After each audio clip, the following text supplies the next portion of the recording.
Hey guys, real quick, if you need a recap of Severance Season 1, I've got you covered. Just hit the tab in the right-hand corner, and it'll take you right to it. Now, Season 2 picks up kind of where Season 1 left off. Mark arrives in the elevator, ready for work at Lumen, and as soon as the doors open, he takes off running, because he's trying to find his team.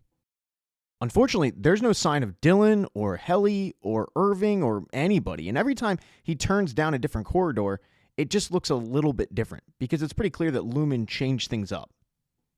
At this point, Mark is kind of confused and trying to figure out what exactly is going on when he finds his way back to his office. The same room that he used to share with his team, but his team isn't there. They've been replaced. You've got one chatty fella named Mark W. who asks Mark S. if he's willing to change his name. Mark is not willing to change his name. Then you've got Gwendolyn, who's also pretty chatty. And then you've got a guy who speaks broken English because he's Italian. We don't know what his name is, but these three are definitely not Mark's team. All of them have worked at Lumen for a little bit. They've just been transferred to Mark S.'s department. And as Mark S. is trying to make heads or tails of who these people are, Mr. Milch walks in with a bunch of blue balloons that are emblazoned with Mark's face. Milch asks Mark if he'll join him in his office, and as they're walking towards it, Mark is just peppering him with a bunch of questions on where his team is, but Milch isn't really answering it. He's just saying, let's just wait till I tell you everything that happened. As they're walking into Milch's office, Mark gets to meet the new Miss Casey. It's a girl named Miss Wong, and I truly mean it is a girl. She's maybe 12 years old. Mark does ask what's the deal with the kid, but Milch doesn't answer it. Milch instead decides to debrief Mark on everything he's missed in the past 5 months.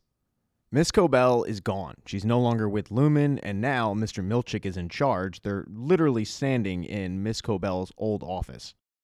As for his team, they just decided not to come back. He tells Mark that Helly and Irving both make contact with the outside, and once Dylan's Audi found out about the conditions inside Lumen, he decided to pull the plug as well. Essentially, none of the Audis decided to return their innies to Lumen, except Mark's. When the four of them did what they did, it became national news. They became the face of Severance reform. Since that happened, though, Milch and the rest of Lumen have made strides to make the conditions better for those that work inside and those that are severed. Milch especially feels bad about locking them inside like animals.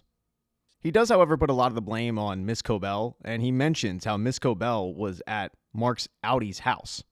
Their theory is that Miss Cobel developed an erotic fixation with Mark. Still, all Mark cares about is where his team is. And when Milch says they're not coming back, Mark wants to hear it from them, which Milch says, that's not possible. So we're going to need you to get back to work. And Mark is forced to take his balloons and head back to the office with these 3 random people that he doesn't really want to work with. You've got Mark W. who won't shut up. You've got Gwendolyn who keeps peppering Mark about questions regarding the outside. And then you've got the Italian. He really just wants pencils and pens. Because this is a new team, though, they need to do the team building, and Miss Wong walks in and they decide to play the ball game. Turns out it's Miss Wong's first day. That's her fun fact. And for Mark W., his fun fact is he used to work with Gwendolyn. Even though you can tell that Mark probably does want to do a quote-unquote fun fact about how he doesn't want to be there, instead he decides to look on the brighter side and says, well, I made 4 new friends, which Miss Wong quickly corrects and says, I'm not your friend, I am management. That about wraps up the day, and when Mark returns to work the next day, it's much of the same. Gwendolyn and Mark W. keep talking, and Mark is just trying to figure out how the hell he got into this predicament, but he's quickly trying to figure out a way to get out of it. He develops a plan to write a letter to an Audi, but it's not his Audi, it's Mark W.'s. He writes this note pretending to be Mark W., knowing full well that when Mark W. gets in the elevator, the note will get flagged, and it might get Mark W. kicked off the team. The plan, however, does not work. When Mark returns to work the next day, Milch did in fact find the letter on Mark W.'s person, but he knows that Mark W. didn't write it. Hell, it's even in Mark's handwriting.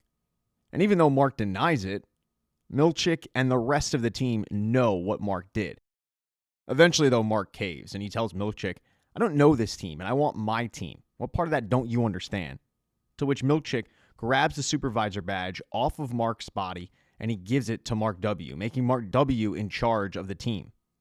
This is going to be pretty awkward considering now the team hates him, but it turns out this was all part of Mark's plan. It was a diversion. Because while Milch was so busy with this note that he found, he missed that Mark had done something to the kitchenette. And when Milchik runs to find out what it is, Mark takes off for Milchik's office.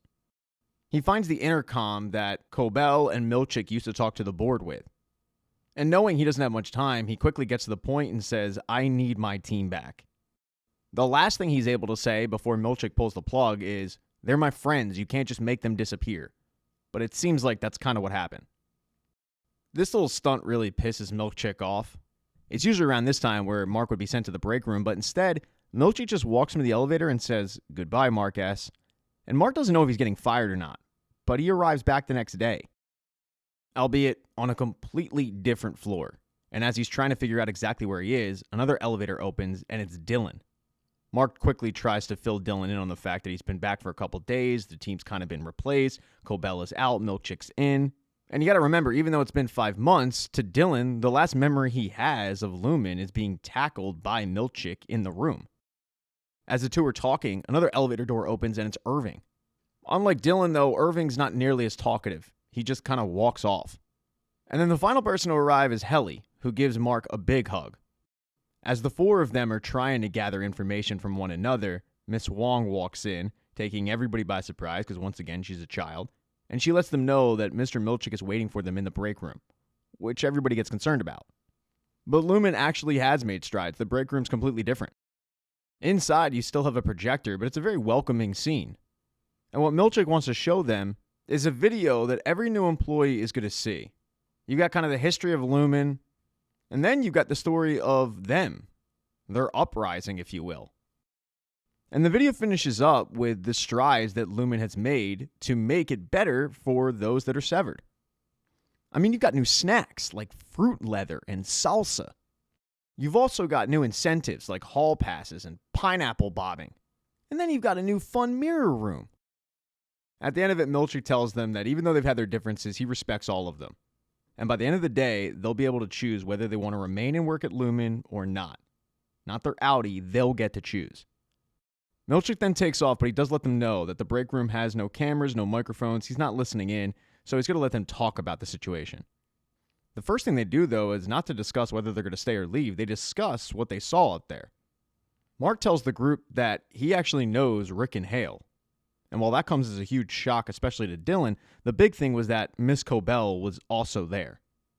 But the biggest thing he found out on the outside was the discovery that Miss Casey is actually his wife. And that even though on the outside everybody thinks she's dead, she's clearly not. Unfortunately, though, he already went looking for her, and wellness appears to be gone. But the team is still pretty convinced that Miss Casey still has to be somewhere in the building.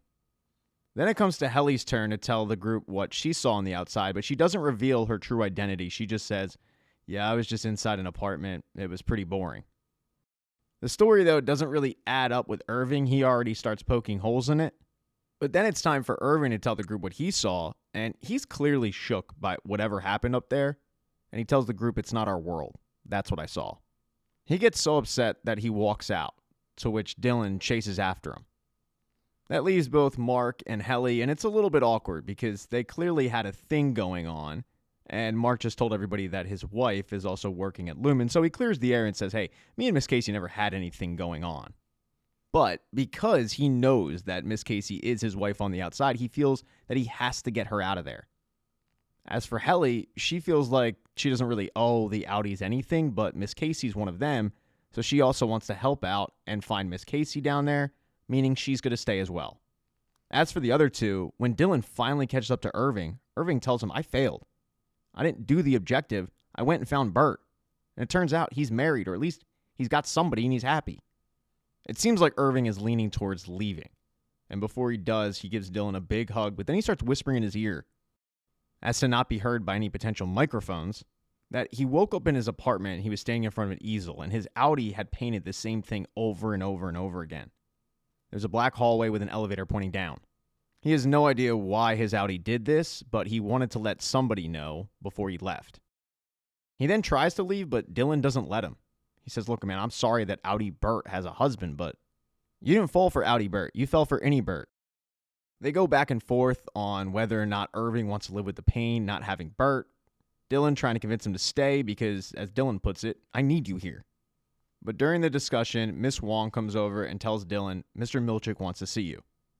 He has to leave Irving in the hallway, and when he gets to Milch's office, Milch wanted to show him something. It turns out that Dylan is the only one who has children on the outside.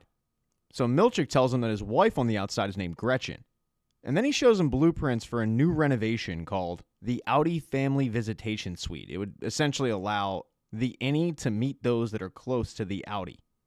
It's just more incentive for Dylan to stay, but Milch tells him, please don't tell the others. I don't really want them to turn against you. Dylan then returns to the office where Mark and Helly are waiting. He's staying. And then about a minute later, Irving shuffles in. The group is back together. They're all staying. Thank you so much for checking out this recap. Please consider subscribing to the channel and subscribing to my Patreon. Hit thumbs up if you liked it. Smash that thumbs down button if you thought it sucked. If you left a comment, I don't get back to you. I usually don't check the comments unless they're like a super comment. Also, if you don't see the next video up on the end screen, not to worry. It'll be up in a day or two.